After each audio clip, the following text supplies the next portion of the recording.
నమస్తే, welcome to our channel. నేను మీ సిరి. ఈ రోజు మనతో పాటు ఉన్నారు ప్రముఖ సినీ క్రిటిక్ భరద్వాజ గారు. నమస్కారం సార్. నమస్తే సార్, గత కొన్ని రోజులుగా చూసుకుంటూ బిగ్ బాస్ సీజన్ 7 అసలు బిగ్ బాస్ అనేది అంటే మనకి తెలుసు, మా టీవీలో ప్రసారం అవుతుంది. సో అదేంటంటే ఒక కామన్ మ్యాన్గా వెళ్ళిన, ఒక రైతు బిడ్డగా వెళ్ళిన పల్లవి ప్రశాంత్ అతను బిగ్ బాస్ విన్నర్గా బయటకు వచ్చాడు. కానీ వచ్చిన తర్వాత పరిస్థితులు అన్నీ తారుమారు అయిపోయాయి. సో ఇప్పుడు తన అరెస్ట్ జరగడం అయింది, తనని ఇప్పుడు జైల్లో పెట్టడం జరిగింది. దీని వెనకాల ఏమన్నా కుట్ర ఉందనుకుంటున్నారా సార్? కుట్ర ఉందా లేదా అనే దానికంటే కూడా క్రైమ్ జరిగింది. అంటే ఆస్తుల ధ్వంసం జరిగింది అక్కడ. రైట్. ప్రైవేట్ ఆస్తులు ధ్వంసం చేశారు, ప్రభుత్వ ఆస్తులు కూడా ధ్వంసం చేశారు. రైట్.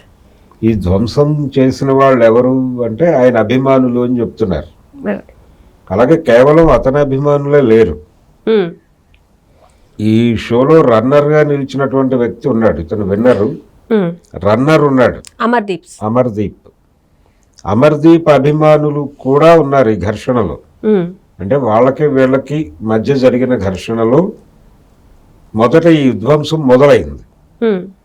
మొదలైన తర్వాత దాని ఎక్స్టెన్షన్లో ప్రభుత్వాస్తుల ధ్వంసం అనే కార్యక్రమం, అంటే సిటీ బస్సుల మీద దాడి చేయటం, ఇలాంటివి జరిగినాయి. సో టోటల్గా దీన్ని సజ్జనార్ కొంచెం సీరియస్గా తీసుకుని కేసులు ఫైల్ చేశారు. ఇతని మీద ఫైల్ అయినటువంటి సెక్షన్స్ ప్రకారం చూస్తే 3 ఏళ్ల వరకు శిక్ష పడే సెక్షన్స్ పెట్టారు. కాకపోతే ఇప్పుడు వినిపిస్తున్న మాట ఏంటంటే తను అరెస్ట్ చేశారు, రిమాండ్కి తరలించారు, అయిపోయింది. రేపు బెయిల్ తీసుకుని బయటకు వస్తారు.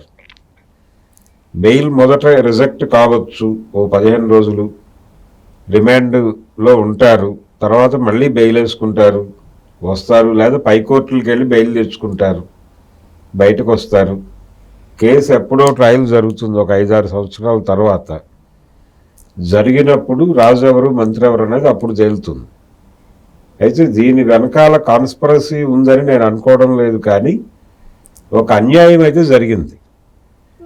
ఆ అన్యాయం గురించి ఆల్రెడీ మాట్లాడుతున్నారు. అదేంటంటే అతని అభిమానులు చేసిన దానికి అతన్ని ఎందుకు టార్గెట్ చేస్తున్నారు, అతన్ని టార్గెట్ చేసిన సందర్భంలోనే ఈ కుట్రకోణం వెలుగు చూసింది. అంటే వాంటెడ్గా ఎవరైనా చేయించారా?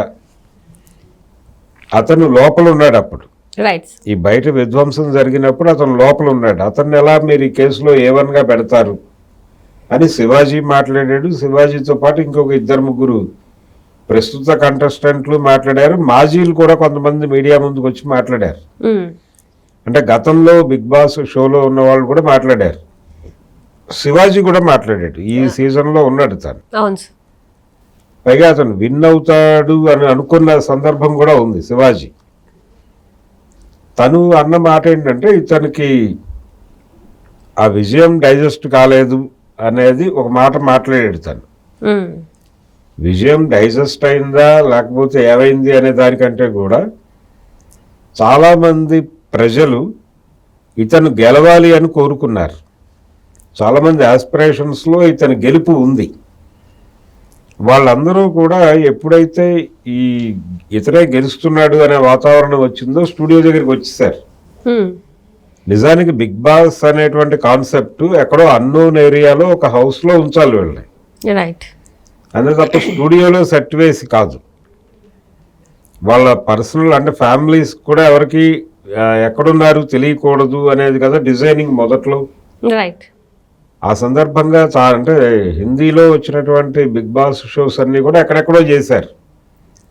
ఒక స్టూడియోలో సెట్లు వేసి చేసిన సందర్భాలు పెద్దగా లేవు. కానీ ఇప్పుడు జరుగుతున్నటువంటి బిగ్ బాస్ వ్యవహారం అంతా కూడా బిగ్ బాస్ సెట్ అన్నపూర్ణ స్టూడియోస్లో జరుగుతోంది. దీని వెనకాల ఎవరున్నారు అనేది చూడాలి. కాబట్టి నాగార్జునని కూడా ఈ కేసులో ఇన్వాల్వ్ చేయొచ్చు. ఎలాగో ఆ షో హోస్ట్ చేస్తోంది ఆయనే, బిగ్ బాస్ షో. ఇది కాన్సెప్ట్కు విరుద్ధము, ఇక్కడ సెట్ వేసి ఈ సెట్లో నడపటము అనేది తను అర్థం చేసుకోవాలి. అలాగే అభిమానులు అందరికీ తెలుసు బిగ్ బాస్ అనేది అక్కడ జరుగుతోంది అనే విషయం తెలియటం వలన అభిమానులు వచ్చారు. అభిమానులు రావటం వలన ఈ గొడవ జరిగింది. ఇప్పుడు ఫైనల్గా అతను వెళ్ళి లాకప్లో కూర్చోవాల్సిన పరిస్థితి వచ్చింది. సో ఈ ఒక రకంగా చూస్తే ఈ గందరగోళం జరగడం వెనకాల నాగార్జున కూడా కనిపిస్తాడు. అంత మాత్రం కదా అతని మీద కేసు పెట్టారా? లేదు కదా, పెట్టాలనే డిమాండ్ ఉంది ఒకటి. అవును సార్, పెట్టాలనే డిమాండ్ అయితే తెర మీదకి వచ్చింది. అదే ఇలా రకరకాల అభిప్రాయాలు ఎవరికి వాళ్ళు వెళ్ళిపుచ్చుతున్నారు. కానీ అతని బ్యాక్గ్రౌండ్ ఏమిటి? అతను వచ్చింది విలేజ్ బ్యాక్డ్రాప్ నుంచి వచ్చాడు.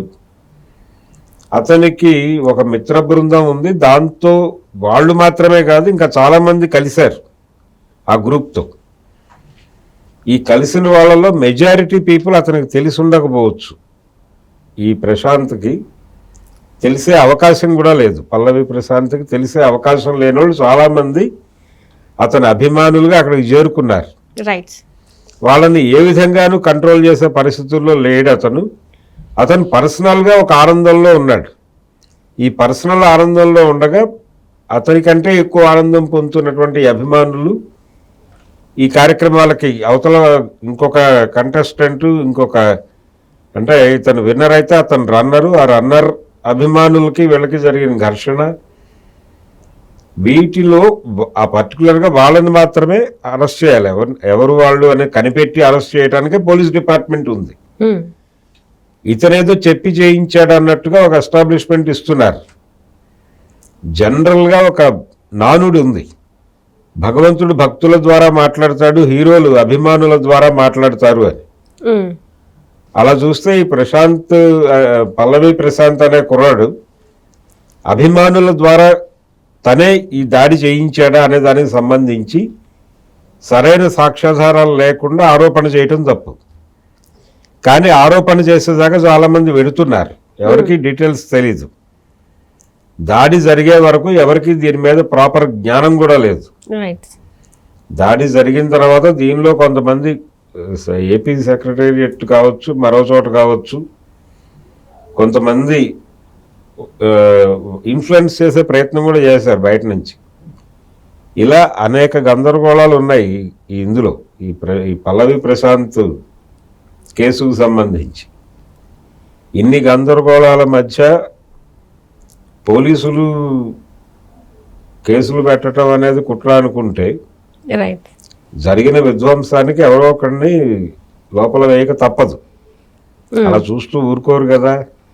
అంటే తనతో పాటు ఇంకా 16 మందిని కూడా అరెస్ట్ చేయడం, అభిమానుల్లోంచి వాళ్ళు ఆ వీడియో ఫుటేజ్ ఆధారంగా తీసుకున్నారు. అసలు అది జరిగినప్పుడు అతను ఇక్కడ లేడు అని కదా శివాజీ వీళ్ళందరూ మాట్లాడుతుంది. అంటే ఇక్కడ ఏంటంటే సార్, పోలీసులు చెప్పినా కూడా వినకుండా వేరే డోర్ నుంచి బయటికి మళ్ళీ ప్రజల మధ్యలోకి వచ్చారు, అందువల్లనే ఇది జరిగిందని చెప్పి ఇంకొక ఆరోపణ కూడా ఉంది సార్. రావచ్చు. అంటే ఇప్పుడు సక్సెస్ అనేది ఒక ఛార్జ్ చేస్తుంది ఎవరినైనా. రైట్. ఆ ఛార్జ్లో అతను ఎలా బిహేవ్ చేస్తున్నాడు అనేది అతను అర్థం కాని పరిస్థితుల్లో వచ్చి ఉంటాడు. దీన్ని అంటే ఈ కేసు పెట్టడం ద్వారా అతనికి కొంత రియాలిటీ అర్థమవుతుంది. ఫర్దర్గా తను ఎలా ఉండాలి, ఎలా ప్రవర్తించాలి అనే దానికి సంబంధించిన జ్ఞానం కూడా వస్తుంది అతనికి. ఏది వృధా పోదు జీవితంలో. ఏ అనుభవం అయినా కొంత జ్ఞానాన్ని నేర్పుతుంది. ఆ జ్ఞానం నేర్చుకుంటాడు అతను. కానీ దీని వెనక ఇప్పుడు ఆ మొదట ఘర్షణ పడినటువంటి అభిమానుల తాలూకా రెండో రన్నర్ ఉన్నాడు అమర్దీప్. వాళ్ళ రోల్ ఏమైనా ఉందా దగ్గర నుంచి ఈ కాన్స్పిరసీ థియరీ బయటకు రావడానికి కారణం అదే. వాళ్ళ రోల్ ఉందా అనే దగ్గర అటువంటిది ఏమీ లేదు అనేది వాళ్ళ ఫ్యామిలీ నుంచి కూడా ఒక వివరణ ఇచ్చుకున్నారు ఆల్రెడీ. మేము బాధపడుతున్నామని మాట్లాడారు వాళ్ళ పేరెంట్స్ వాళ్ళు. కాబట్టి కాన్స్పిరసీ అని కాదు, కానీ పోలీసులు ఈ వ్యవహారం మీద సీరియస్గా ఉండాలి అనుకున్నారు, నిర్ణయం తీసుకున్నారు. ఆ రెండోది అక్కడికి వచ్చి గొడవ చేయటం, స్టూడియో లోపలికి వచ్చి వీళ్ళిద్దరూ గొడవ పడటం, అక్కడ ప్రైవేట్ ప్రాపర్టీని నాశనం చేయటం. అసలు అక్కడ దాకా లీడ్ ఇచ్చి దాన్ని అక్కడ నిర్వహిస్తున్నటువంటి నాగార్జున్ని కదా అరెస్ట్ చేయాల్సింది అనేది ఒక ఆర్గ్యుమెంట్. నిజంగానే నాగార్జున మాట్లాడాలి కనీసం ఓపెన్గా ఏం జరుగుతోంది ఇక్కడ, అది ఆ ఇన్సిడెంట్ జరగటం వెనకాల వీళ్ళ లోపం ఎంత ఉంది స్టూడియో వైపు నుంచి. ఘర్షణ మొదలవగానే కంట్రోల్ చేయగలిగి ఉండాలిగా వీళ్ళు. ఆ ప్రయత్నం ఎందుకు జరగలేదు దగ్గర నుంచి కేసు ఇన్వెస్టిగేట్ చేయాల్సిన అవసరం అయితే ఉంది. రైట్. అందుకని అతను రైతు బిడ్డగా భుజానికి ఎత్తుకుంది ప్రపంచం.